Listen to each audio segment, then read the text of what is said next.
Michel Piccoli est mort, il était l'un des derniers monstres sacrés du cinéma français, photo et vidéo.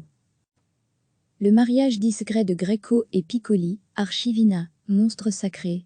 L'expression est loin d'être galvaudée pour l'artiste qui nous a quittés ce lundi 18 mai 2020.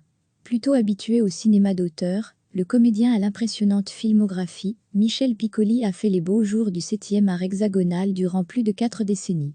Il décrochera notamment le prix d'interprétation masculine à Cannes 80 pour Le saut dans le vide, de Marco Bellocchio, et l'Ours d'argent pour Une étrange affaire à la Berlinale 82. Nommé 4 fois dans la catégorie meilleur acteur au César, Une étrange affaire en 82, La Diagonale du Fou en 85, Milo en mai en 1991, et La Belle Noiseuse, un an plus tard, il n'en décrochera cependant aucun. Il sera aussi 2 fois nommé aux Molières pour Le Roi Lear, 2006 et 2007. Le cinéma sera pour lui un laboratoire extraordinaire, dira-t-il. Ce qui ne l'empêche pas de fouler les scènes de théâtre. Il aura joué dans plus de 60 pièces depuis sa première, L'Invasion, de Léonie Léonov, en 1945, à Minetti de Thomas Bernard, en 2009. Il passera entre-temps par Phèdre, Le Misanthrope, Le Sucre ou encore Le Roi Lear. Il tourna aussi une quantité non négligeable de téléfilms. Piccoli a toujours été catalogué à gauche. Même plus que ça, il était proche du Parti communiste. Comme le souligne l'Express.fr, dans un portrait consacré au maître en 2015, il apportera son soutien au socialiste François Mitterrand, en 1981, et Ségolène Royal, lors de sa campagne malchanceuse de 2007. Côté vie privée, il a été marié à l'actrice, de cinéma et surtout de théâtre, suisse Éléonore Hir en 1954. Ils auront une fille. Plus tard, il aura une longue liaison avec la chanteuse Juliette Gréco. En 1978, il épousera une scénariste, avec qui il adoptera 2 enfants.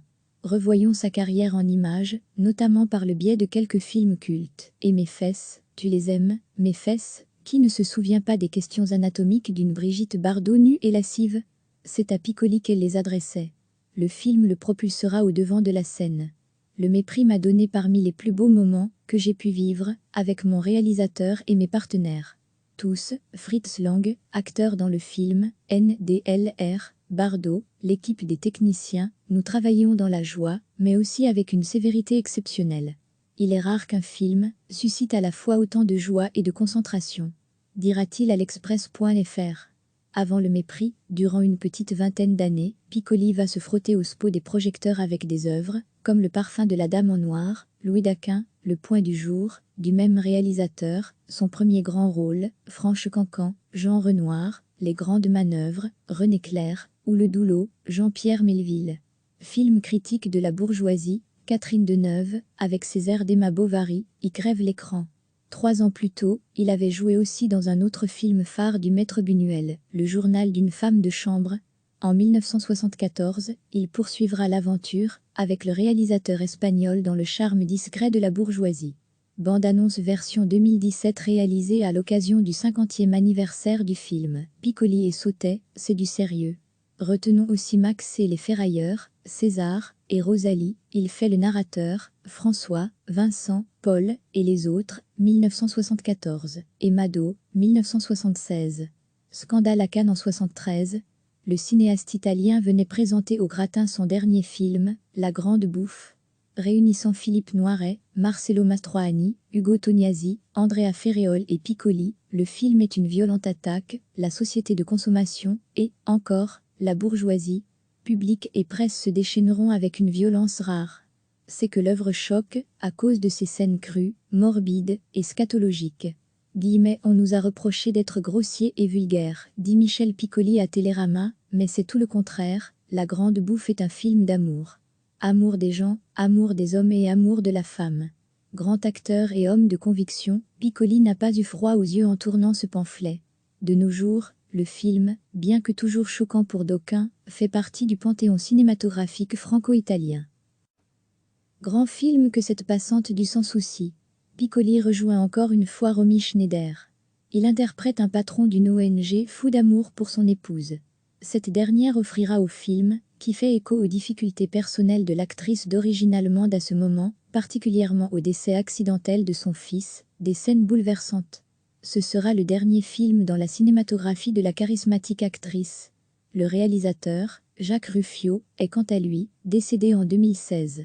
Un pape, franchement appelé à régner, est pris d'une panique monstre avant de se montrer au balcon de Saint-Pierre de Rome. Le moment est troublé dans la petite communauté vaticane, et un psychanalyste, Moretti lui-même, va venir au chevet de l'homme d'église récalcitrant. Piccoli est un saint-père plus vrai que nature dans cette comédie tendre. Le long-métrage sera applaudi par la critique et sélectionné à Cannes.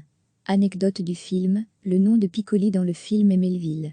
Il s'agit d'un clin d'œil au célèbre réalisateur français, Jean-Pierre Melville.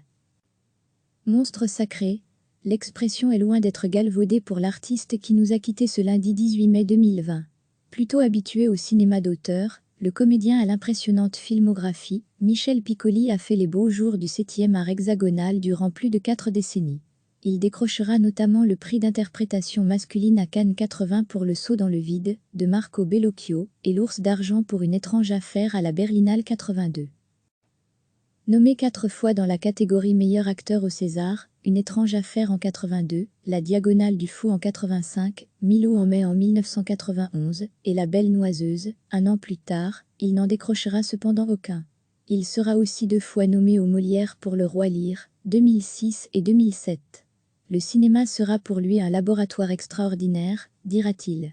Ce qui ne l'empêche pas de fouler les scènes de théâtre. Il aura joué dans plus de 60 pièces depuis sa première, L'Invasion, de Léonie Léonov, en 1945, à Minetti de Thomas Bernard, en 2009. Il passera entre-temps par Phèdre, Le Misanthrope, Le Sucre ou encore Le Roi Lear.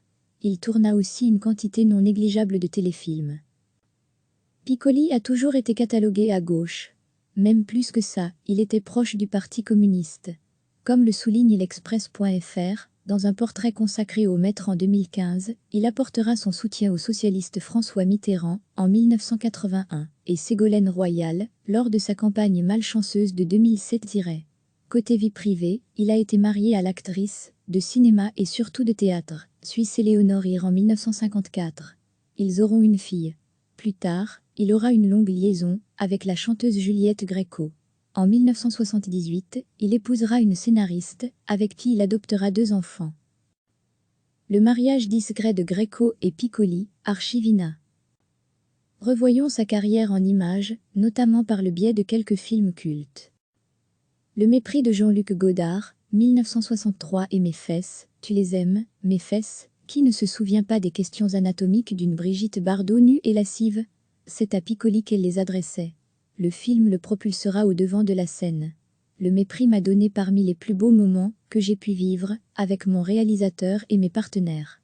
Tous, Fritz Lang, acteur dans le film, NDLR, Bardot, l'équipe des techniciens, nous travaillions dans la joie, mais aussi avec une sévérité exceptionnelle. Il est rare qu'un film suscite à la fois autant de joie et de concentration, dira-t-il à l'Express.fr. Avant le mépris, durant une petite vingtaine d'années, Piccoli va se frotter au spot des projecteurs avec des œuvres, comme Le parfum de la dame en noir, Louis d'Aquin, Le point du jour, du même réalisateur, son premier grand rôle, Franche Cancan, Jean Renoir, Les grandes manœuvres, René Clair, ou Le Doulot, Jean-Pierre Melville. Bande-annonce du mépris de Godard. Belle de jour, Louis Buñuel, 1966. Film critique de la bourgeoisie, Catherine Deneuve, avec ses airs d'Emma Bovary, y crève l'écran. 3 ans plus tôt, il avait joué aussi dans un autre film phare du maître Buñuel, Le journal d'une femme de chambre. En 1974, il poursuivra l'aventure, avec le réalisateur espagnol dans Le charme discret de la bourgeoisie. Bande-annonce version 2017 réalisée à l'occasion du 50e anniversaire du film. Les choses de la vie, Claude Sautet, 1970. Piccoli et Sautet, c'est du sérieux. Retenons aussi Max et les Ferrailleurs, César, et Rosalie, il fait le narrateur, François, Vincent, Paul, et les autres, 1974, et Mado, 1976. Bande-annonce des choses de la vie de Claude Sautet, 1970. La Grande Bouffe, Marco Ferri, 1973. Scandale à Cannes en 73. Le cinéaste italien venait présenter au gratin son dernier film, La Grande Bouffe. Réunissant Philippe Noiret, Marcello Mastroianni, Ugo Tognazzi, Andrea Ferreol et Piccoli, le film est une violente attaque, la société de consommation et, encore, la bourgeoisie. Public et presse se déchaîneront avec une violence rare.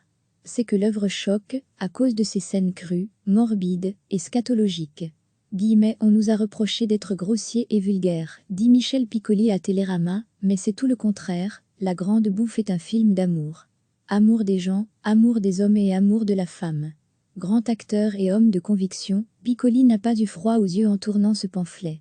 De nos jours, le film, bien que toujours choquant pour d'aucuns, fait partie du panthéon cinématographique franco-italien. La passante du sans-souci de Jacques Ruffio, 1982. Grand film que cette passante du sans-souci. Piccoli rejoint encore une fois Romy Schneider. Il interprète un patron d'une ONG fou d'amour pour son épouse. Cette dernière offrira au film, qui fait écho aux difficultés personnelles de l'actrice d'origine allemande à ce moment, particulièrement au décès accidentel de son fils, des scènes bouleversantes. Ce sera le dernier film dans la cinématographie de la charismatique actrice.